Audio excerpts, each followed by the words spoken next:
எல்லாம் வாருங்கள் என்று சொன்னபோது நான் மகிழ்ச்சியாக இருந்தேன் என்று பக்தன் சொல்லுகிறார். நாமும் ஆண்டவரை மகிழ்ச்சியோடு ஆராதிக்கலாம். வாருங்கள்.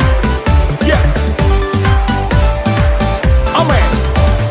ஆலயம் செல்லுவதே அது மகிழ்ச்சியை தந்திடுதே. ஆலயம் செல்லுவதே அது மகிழ்ச்சியை தந்திடுதே. என் சபையுடனே உம்மை துதித்திடவே கிருபையும் கிடைத்திட்டதே. என் சபையுடனே உம்மை துதித்திடவே கிருபையும் கிடைத்திட்டதே. Come on everybody. ஆராதிக்க வந்தோம், அன்பு கூற வந்தோம், யெகோவா தேவனையே.